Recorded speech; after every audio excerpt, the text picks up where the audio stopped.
Okay, so Agamben. So I think you'll find he's quite a different thinker from Schmidt. Perhaps, arguably Agamben and Schmidt are the two most unlike each other theorists of any week of the course. But I think, as you'll see, while Agamben takes things in quite a different direction than Schmidt, and he brings in various sort of post-structural ideas, which we'll expand more on in the coming weeks, he does actually draw heavily on Schmidt. And so for both theorists, the state of exception is really absolutely central to their work. And so that's why I've put them both together in this week that I've titled The Exception. So even though they may seem very different, I think there's something important in common between the two of them. Okay, so today, as usual, we'll look at Agamben's life. Then we'll consider some of his ideas that have been taken up in international relations. So we'll consider his idea of bare life as distinct from bios and zoe, and its relationship to sovereign power. We'll look at his idea, or the idea of biopolitics that he didn't invent, but he takes up. And we'll think about how bare life and the state of exception relate to his idea of the camp. Now, all of these things, again, they form a big picture. They're all connected to each other. They're all pretty inseparable in Agamben's thought. So, we'll spend a bit of time on each, but you hopefully they'll all fit together by the end, and you'll see what he's talking about. Okay, so Agamben was born in 1942 in Rome, which I guess makes him the second Italian we've looked at in this course. They've mostly been, I think we've had two Italians, a Brit, and the rest have been German. So finally we're starting to move away from Germany here. He studied law and philosophy in Rome, where he completed his doctoral dissertation. He taught in a number of different places, including the University of Verona, the University of Macerata, both in Italy, the Heinrich Heine University in Düsseldorf, the Collège International de Philosophie in Paris, the European Graduate School in Saas-Fee, and the New School in New York, and the University of Venice. Currently, he's teaching at the Accademia di Architettura di Mendrisio. So, he's had a fairly academic-focused life, but he has moved around a lot, at least within Europe. But he isn't just an academic. He's willing to stand up for what he believes in. He's protested personally against the US government's response to the 9/11 attacks by resigning from his position as a visiting professor at New York University. He also refuses to travel now to the United States because of its what he calls biopolitical tattooing, which you face at the border, and we'll look into what that means a little bit later. It's actually a really important part of his thought. Does anyone travel to the US? I'm sure some of you have traveled to the US, right? You go through the border and you get a whole lot of information taken from you, fingerprints and photographs and all this kind of stuff. And for reasons that will become apparent as we go through Agamben's ideas, this can be quite problematic, and so Agamben refuses to participate in this whole system. Okay, one of the key distinctions that underwrites Agamben's political thought generally is the idea of bios and zoe, which he takes from the well-known Greek philosopher Aristotle. So he suggests that Aristotle's conception of the state is based in the difference between these two terms. So both of these terms in Greek mean life, but they identify two quite different things. So zoe refers to the biological fact of life, right? And we can associate this as well with what we might call the private sphere. The zoe is our existence as biological, natural, living beings. Bios, by contrast, is public life. It's the realm of politics, right? So when we're talking about the good life, or when we're talking about a good life, bios is what we're talking about. Right, so we're contrasting here this natural life with political life, or life in a community. Now, this distinction was really important for Aristotle because it allowed for the regulation of the relegation of natural life to the household, the private sphere, while at the same time allowing us to discuss the good life as developed through participation in a political community, right, in a polis. Now, this distinction, Agamben argues, is still really central to Western politics. In fact, he thinks that Western politics is basically founded upon what it excludes from politics. So it's founded by setting the natural life of the private sphere, the zoe, outside public life, outside the bios. And that's what we find in this typical liberal account of politics, right? An account of public sphere and private sphere. And it's even what we find in thinkers like Habermas. However, it's debatable whether this account of the sharp distinction between the zoe and the bios is really what we find in reality in practice. And Agamben thinks that political theorists have more or less just assumed this distinction without really interrogating it all that critically. One exception to this, in Agamben's view, is Michel Foucault, who we'll be looking at just after the break in week 7. So Foucault, Agamben thinks, critically theorizes the relationship between zoe and bios in his account of biopolitics, which Agamben draws on in his own work. So biopolitics for Foucault is a kind of political rationality which sees the administration of life and of populations as its subject. Right? It aims at ensuring, sustaining, and multiplying life. So it fundamentally aims, in other words, at ordering life. So it orders life for the purpose of ensuring, sustaining, and multiplying it. Now we'll touch on biopolitics a little bit again, I think, when we discuss Foucault. But the main takeaway for now is that Foucault sees the development of biopolitics and biopower, this administrative apparatus that sees the zoe, the natural life, as something to be ordered by or for the bios, for political life, as this modern invention, right? So biopolitics for Foucault is this new form of politics. It came about when the modern state ceased to use purely repressive or negative force or power. The state developed the capacity and the inclination to do more than simply say, you can't do this, you can't do that, right? It developed on top of this power a network, this closely meshed grid of material coercions for the purpose of managing the zoe, for the purpose of ordering and structuring life in the interests of the state. So as Foucault puts it, biopower, which is biopolitics, what underlies biopolitics, biopower is a power bent on generating forces, making them grow, and ordering them, rather than one dedicated to impeding them, making them submit, or destroying them. And Foucault thinks that this is a new power, a power that was really only developed in the modern state. And in fact, Foucault's account of history recalls, but then kind of develops, Schmidt's view of the power of the sovereign, right? So he notes that until the modern era, the sovereign had the power to decide life or death, right? It was a power over life that could be made concrete through requiring death, right? So it could kill. So in other words, the sovereign got to decide whether you lived or died, but the sovereign didn't get to decide more than that, just whether you lived or whether you died. Biopower, by contrast, is a power to, as he says, foster life or disallow it to the point of death.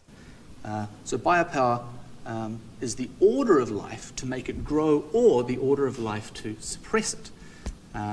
It's the power to channel natural life, to channel zoe, down certain paths, direct it and control it, rather than just kill it. So this is clearly not the power of life and death. It's not the same. It's not the simple decision between life or death, which was the traditional power of the sovereign.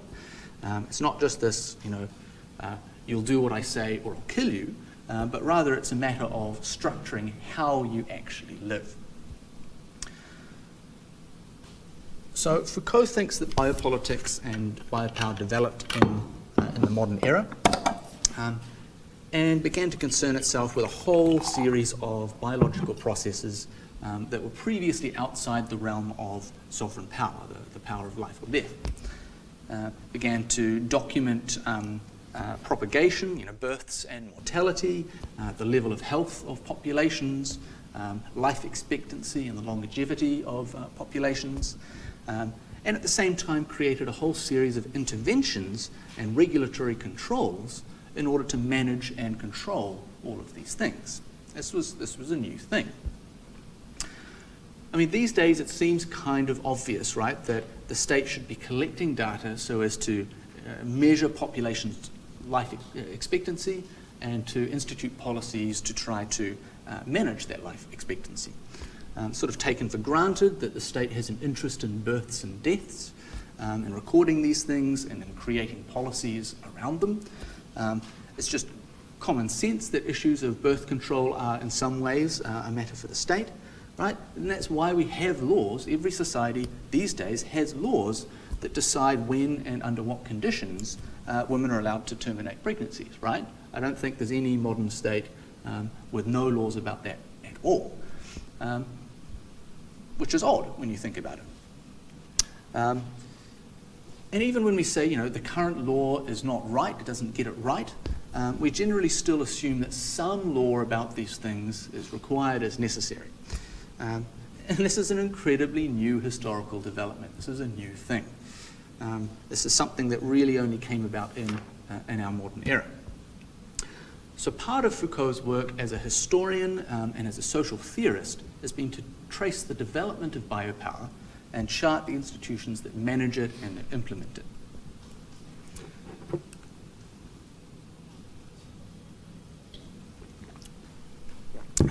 So Agamben thinks that Foucault, in his concept of biopower, he's got a lot right. He thinks he's explained a lot about the way modern society works, because biopolitics and biopower is this really useful way of making sense of the connection between the zoe and the bios, right? It shows that the zoe is not outside politics, but it's actually right in the center of politics. The management of the zoe is part of the bios, right? Our natural lives are, in the modern state, a matter for state power to manage and control. So Foucault's work for Agamben doesn't just take this distinction between zoe and bios for granted, it tries to understand the relationship between the two things. But Agamben is not 100% on board with Foucault for one main reason.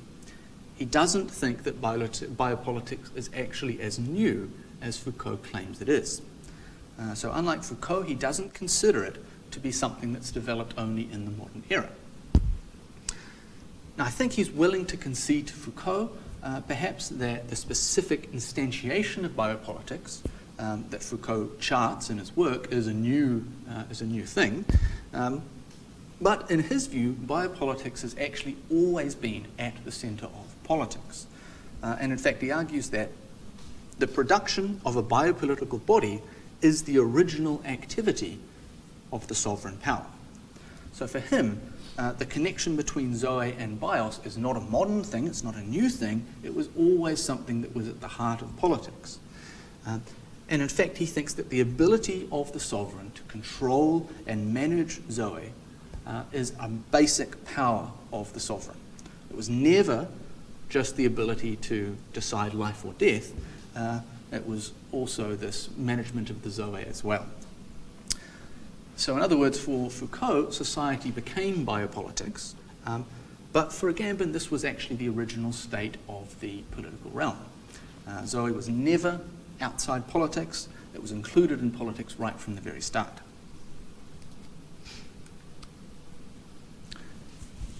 But, as I said earlier, Agamben is willing to credit to Foucault that biopolitics is now a much more obvious part of politics.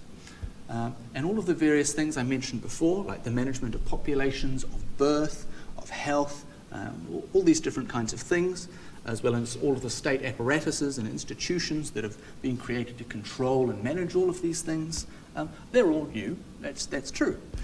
So why then does Agamben think that the Zoe was always part of the BIOS? Now the answer to this question is a little bit tricky, and it sounds at first like Agamben is being kind of intentionally obtuse. He's being intentionally difficult, but you'll have to take my word for it. And hopefully you'll soon see that he's not being intentionally difficult. There is something in what he says here. Agamben suggests that Zoe was, for Aristotle, included in the BIOS by being excluded from it. Right? The exclusion of Zoe is a particular kind of exclusion that actually is not entirely exclusive, because Zoe is in this fundamental relationship to the BIOS. So it's not a straightforward exclusion. It's what he calls an inclusive exclusion, which sounds weird, but it's a term with meaning. So yeah, you're probably thinking, inclusive exclusion is not a thing. You're either included in something or you're excluded from something. Inclusive exclusion is just this kind of term that sounds deep sounding, but actually there's no real meaning there. But in actual fact, Agamben means something quite specific by this term. And this concept ends up being really, really important for his thought. So one way that Agamben expresses this idea of inclusive exclusion is through the notion of the ban. So think about things like this. Does anyone here have Russian citizenship or Russian permanent residency or any other kind of relationship with Russia? No, no one does. So no one in this room has any relationship with Russia at all. So we all have exclusive exclusion from the Russian political body, right? We're all completely outside it, just completely 100% excluded from the Russian political body. But what if I was banned from Russia, right? So I was banned from Russia and you have no relationship whatsoever to Russia. So of the two of us, who is more included in Russian politics or the Russian political realm? What do you think? Yeah.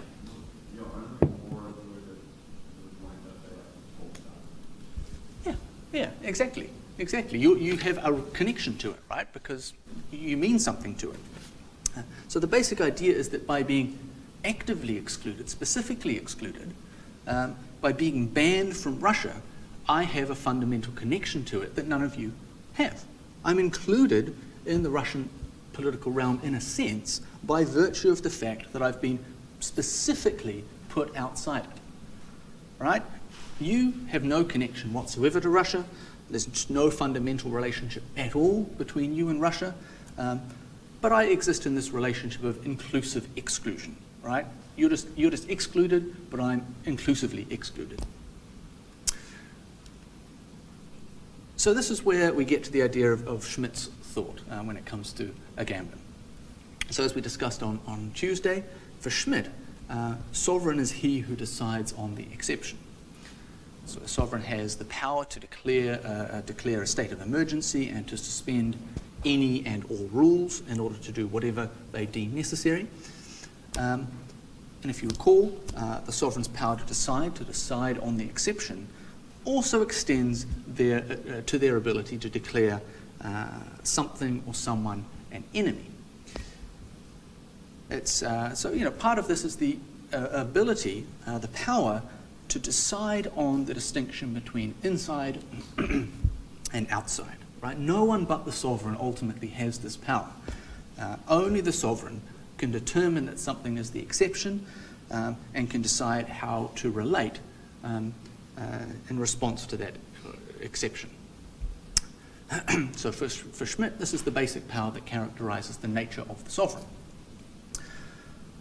Thinking about the sovereign's power to decide on the exception in this way is maybe a little bit too limited for Agamben's view. So he agrees with philosopher Walter Benjamin, who we won't be looking at in this course, but Benjamin is one of the theorists who received the subterranean influence of Schmidt that I referred to yesterday. And in fact, in Schmidt's later life, when he had no official position and basically wrote all of his books from home, Benjamin was a frequent visitor to his house. Now, Benjamin's view is that Schmidt is right in thinking that the sovereign power is to decide on the exception. But he thinks that we focus overmuch on the state of emergency, those times that are clearly instances of the sovereign stepping in and exercising their fundamental power. In reality, Benjamin thinks, these days the state of emergency is basically the rule, right? It's not something that's anymore isolated to emergency periods. In fact, he thinks the sovereign can and does decide to include or exclude on a pretty much a daily basis, on a regular basis. So this power to decide on the exception is, he thinks, no longer actually the exception itself. It's become the rule. It's something that just happens all of the time. So we can think of Agamben as bringing together these three ideas. So we have the idea of the ban, right? The idea of the inclusive exclusion. We have Schmidt's definition of sovereignty as the ability to decide on the exception. And we have Benjamin's view that the state of exception is permanent, it's ongoing, it's not this exceptional thing itself.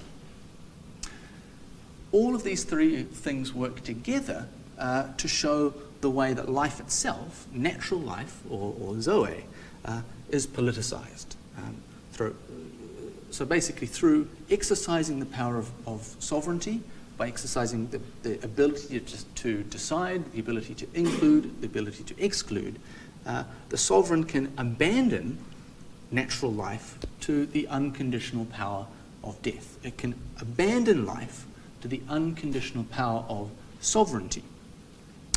Because remember, right, the sovereign can do anything. It decides on the exception, and it decides on what to do about the exception. So the sovereign decides that particular individuals, that particular natural life is outside bios, right? But in excluding it from bios, it makes it so that it is no longer Zoe either, right? Because it was Zoe before, it was always Zoe before, it started off as Zoe. But by politicizing it, by politicizing Zoe, from actively excluding Zoe from the bios, natural life becomes neither Zoe nor bios. It's neither of them anymore. Instead, that life, Agamben thinks, is completely abandoned to the raw power of the sovereign. This is the power to do what it likes, when it likes, subject only to its own decision, subject only to its own will. So by situating life as neither Zoe nor bios, that life is completely open, completely exposed to sovereign violence. Once you're in that state, right, the sovereign has absolute power over you. You're neither a member of the political community and therefore subject to the law, nor are you in the private sphere where you're protected from the sovereign by being outside politics, because the private sphere is supposed to be outside politics. So your natural life, your private existence, has been included in the political by the virtue of its exclusion from the political, which means you no longer have any clear status. You're no longer clearly Zoe, you're no longer clearly bios. And this is what Agamben calls bare life. And this idea of bare life is really absolutely central to his political thought. So this is something I really want to go over at length.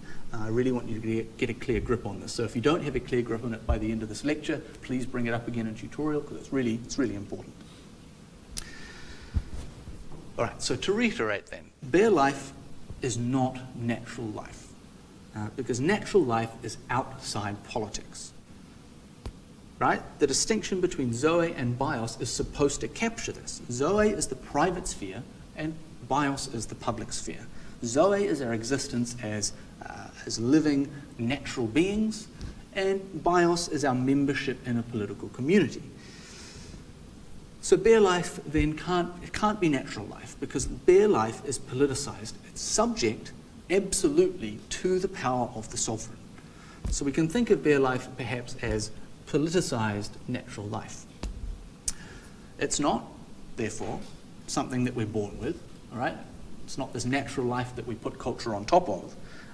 We can't get stripped down to bare life, as if bare life was this original form that bios is put on top of. Our original form of life is natural life, it's zoe. Bare life is a departure from natural life. It's something that happens to us, it's not our natural state. So in other words, bare life, it's not zoe, it's not bios. It's neither of those two things. We can think of it instead as life exposed to death. It's life exposed to sovereign violence through the decision of the sovereign to exclude that zoe from the bios. Okay, I mean, we can stop for a sec if you have any questions about that, because it's a tricky idea. This sort of inclusive exclusion is not intuitive. Yeah? Can you explain the three the different states? Like. Yeah, so zoe, bare life, zoe is not bare life, zoe is natural life, right? And in natural life, we're outside the power of the sovereign because it's not political. So the private sphere is supposed to be this protected realm that is where we just live our natural lives, right? We leave that zoe to enter the bios. And the bios is the political realm, and the political realm is governed by law. When you're excluded by the sovereign from the bios, you don't go into the zoe again. You can't go back into there. You're not protected anymore by being able to escape into the private sphere. But also, you're not governed, you're not protected by law in the bios anymore. So you're outside both of them. And that's bare life. Right? It's life that has been excluded from the bios and by virtue of that, excluded from zoe as well. So you're not protected by law, you're not protected by being outside politics. You're in politics, but you're not governed by the law. And so the sovereign can just do anything it wants to you. You have no rights at all. Does that make sense? Any other questions about that?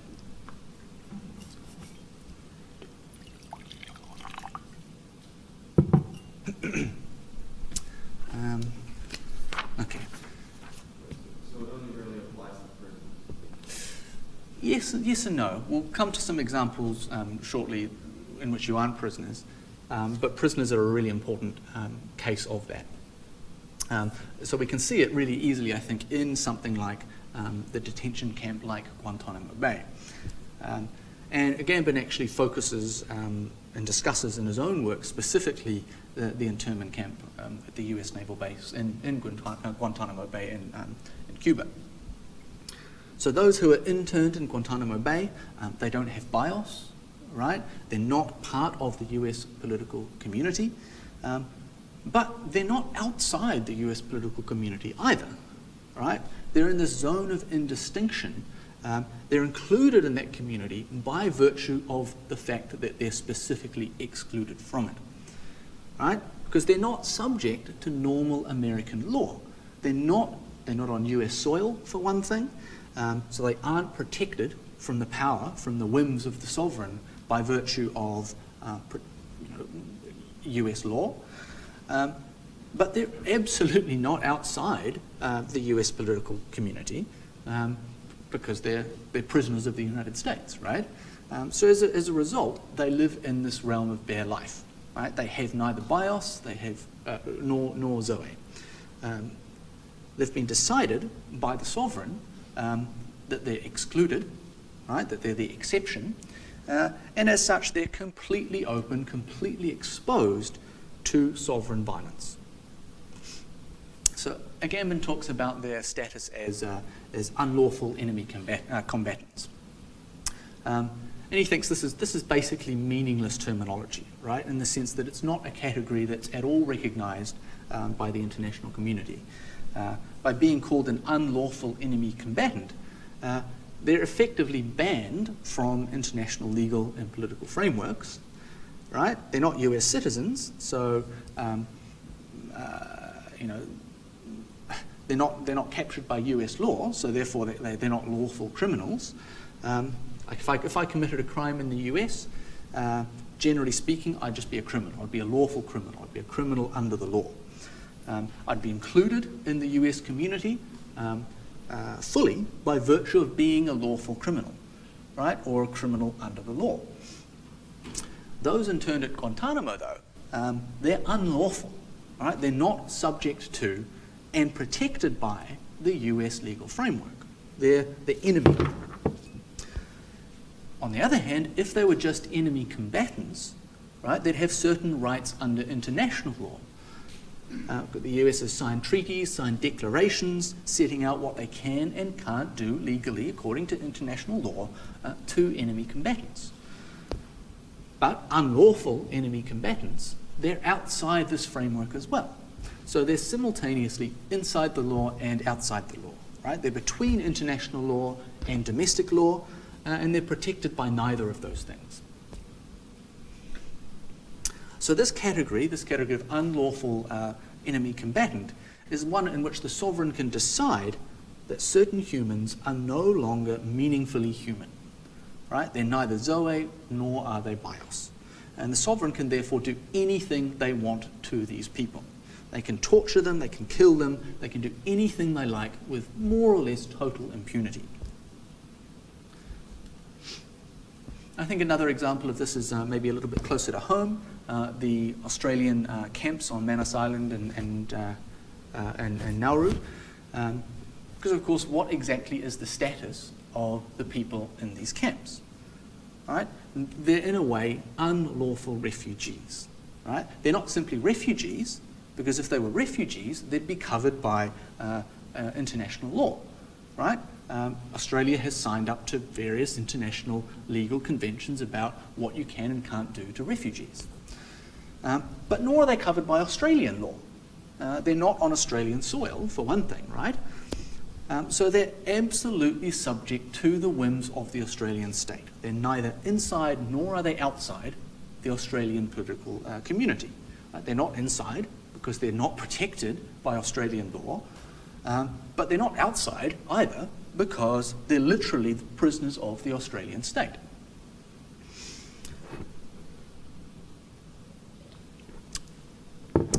So because of this, the prisoners on Manus and Nauru, they have had their natural lives politicized, right? They exist in the situation of bare life in which they're completely exposed to sovereign violence, to sovereign power, to sovereign whim. The sovereign can do anything it likes to these people because they don't even count as human, right? If you're Zoe, you count as human. If you're Bios, you count as human. If you're neither of those things, you do not count as human. And this is pretty well reflected in the treatment of these people in these detention centres. By all accounts, it's nothing short of horrific.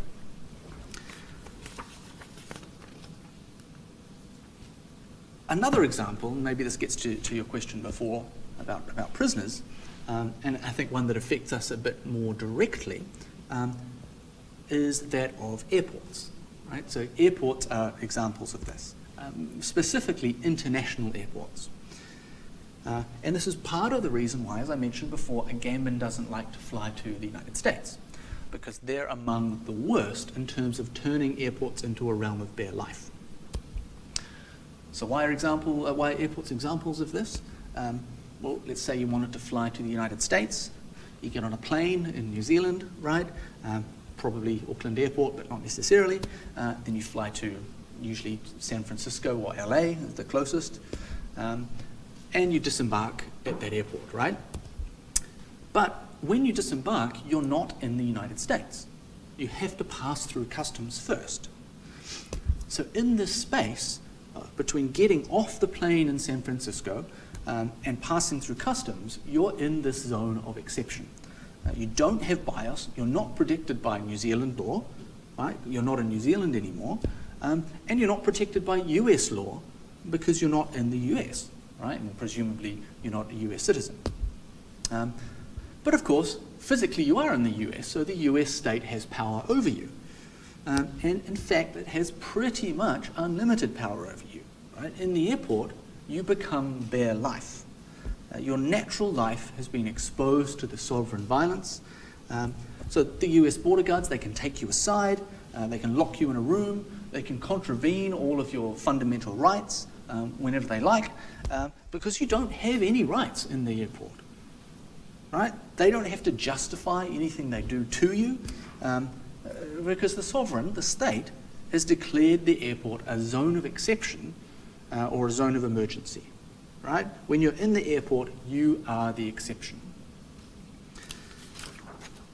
So you're included in, all right, you're open to sovereign power because you've been specifically excluded from the BIOS, from the American political community. But you're not Zoe either. You're in the state of inclusive exclusion. You're between Zoe and BIOS. And this is why the US and many other states now can undertake what Agamben calls biopolitical tattooing. Because since you've been deemed to be in a zone of exception in the airport, they can force biopolitical information from you that you would never have to give in any other situation. Right? If a police officer came up to you in New Zealand or in the US and said, all right, we want your fingerprints, we're going to put them on our file, you would just say, no, you have absolutely no right to demand that of me. If they arrest you for something, they can take your fingerprints. But they can't just demand fingerprints randomly from random people.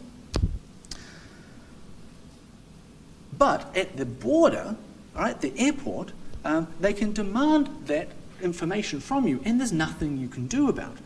They can demand this biopolitical information, and they can then use that information as a form of biopower, as a form of managing and controlling people and controlling populations. Now we can think of these kinds of spaces as what Agamben calls the camp. So Agamben traces the emergence of the camp to concentration camps in the late 19th and early 20th centuries. And historically, these camps are associated with state of emergency, state of exception, and martial law.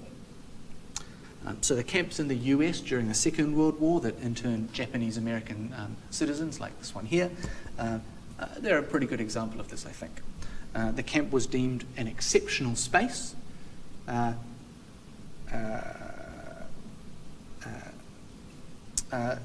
this space was external to the legal order, right? Due to the state of emergency, due to the war.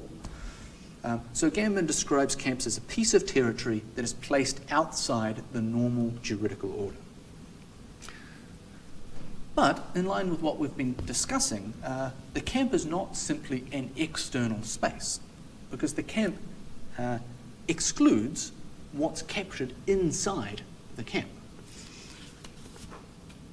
So the Japanese Americans living in the internment camps, and there were a lot of them, about 150,000 Japanese Americans interned in these camps, were excluded from the juridical order by being included in these camps. So in this way, the camp blurs this conventional spatial distinction between internal and external. In the camp, law is suspended and exceptional processes become the rule. And in this way, Agamben describes the camp as the most absolute biopolitical space that has ever been realized. A space in which power confronts nothing other than pure biological life without any mediation. So those in the camp, they've been made into bare life, and the power of the sovereign can operate on them directly without any kind of mediation at all. They're neither inside the law nor are they outside the law. They're neither BIOS nor are they Zoe.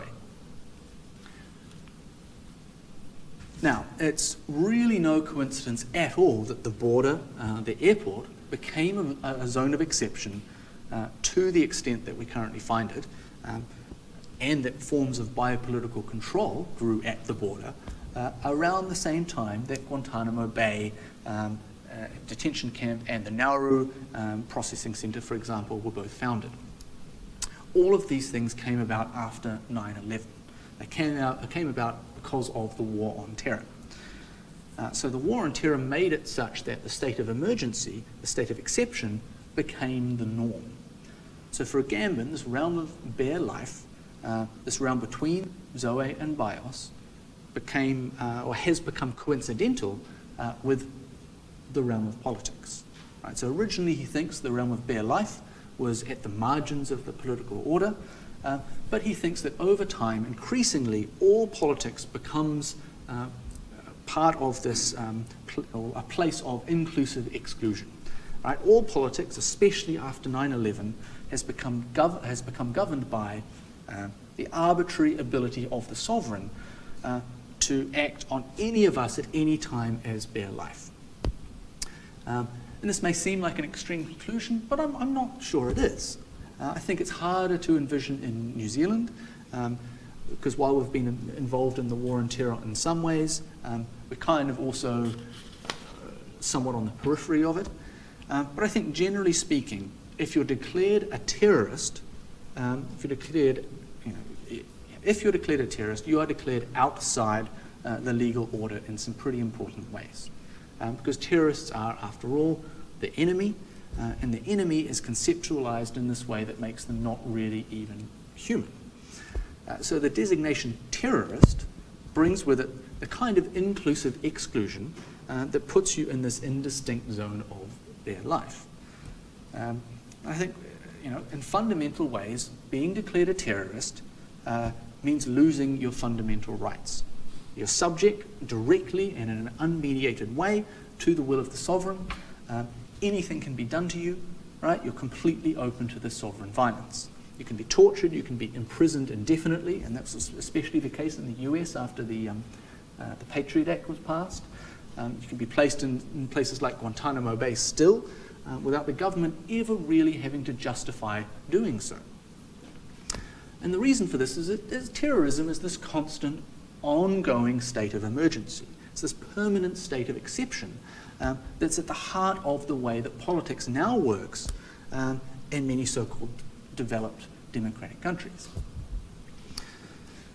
Now, of course, the sovereign has the power to declare anyone at any time a terrorist. Right? They don't have to justify this because once you're a terrorist, you're outside this legal framework. So the state of emergency, the state of exception, is ongoing and encompasses us, all of the time. Sovereign decision could at any moment put any of us, in the realm of bare life.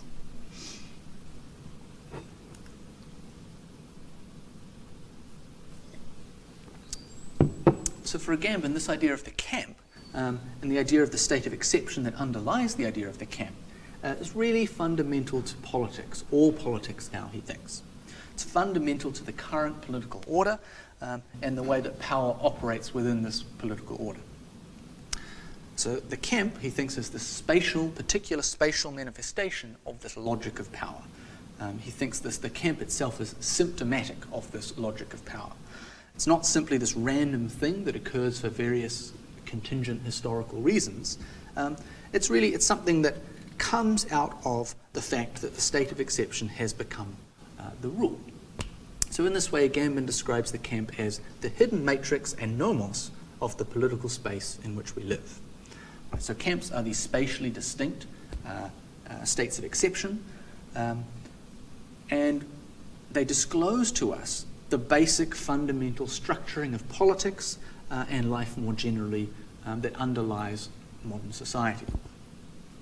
And another example of this is exactly what Black Lives Matter are protesting about, right? The point that Black Lives Matter tries to make is they're pointing out that the sovereign, through the police, can decide that anyone, though it tends to be black men in particular, are the enemy, are dangerous, are the exception, right? It can put them in the state of bare life where they can be killed by police on very little pretext at all, and the police are never held to account for this. So we can observe the logic of sovereignty and sovereign power most clearly in the case of the camp, but the very same logic applies in all these so-called normal spaces outside the camp. It all comes out of this very same nomos, this very same structure of power, this normativity, the structure of law that underlies, Agamben thinks, all politics in our current moment. Yeah. Can you flip it back? Mm-hmm.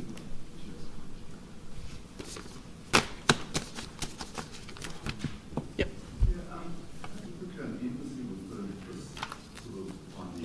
Yeah. Well, think about, I mean, because of relationships between states, maybe you're somewhat protected, but if you think of someone, say, smuggling or caught smuggling drugs into Thailand, right? Like an embassy can say, oh, don't kill our citizen, but ultimately they have no power to force the Thai government to do anything. It's still totally up to the Thai government, right? So they can ask. So if the US decides, to take a New Zealand citizen and do something to them, the New Zealand government can say, please don't do that. But they can't make the US do anything once they've got you, once you're in the zone of exception, right? I was thinking more about the space where the embassy is based. Isn't it kind of classed as the territory, the land of the country? Yeah. I think in the embassy you'd go straight from one legal order to another legal order. Although maybe there'd be complications, perhaps. I don't know. I don't know about how law works in the embassy, but there's definitely law, right? Like if you're in the US and you go into a New Zealand embassy, then you're subject to New Zealand laws once you're in that embassy. So you're still covered by a legal order, you still have rights. Whereas the airport, for example, you don't. You lose your rights. You're not covered by either legal order. So, yep. You see, like with these refugees, how because they're like unlawful refugees, they're not under international law. Yeah. So when you're going in, are you not subject to international law either?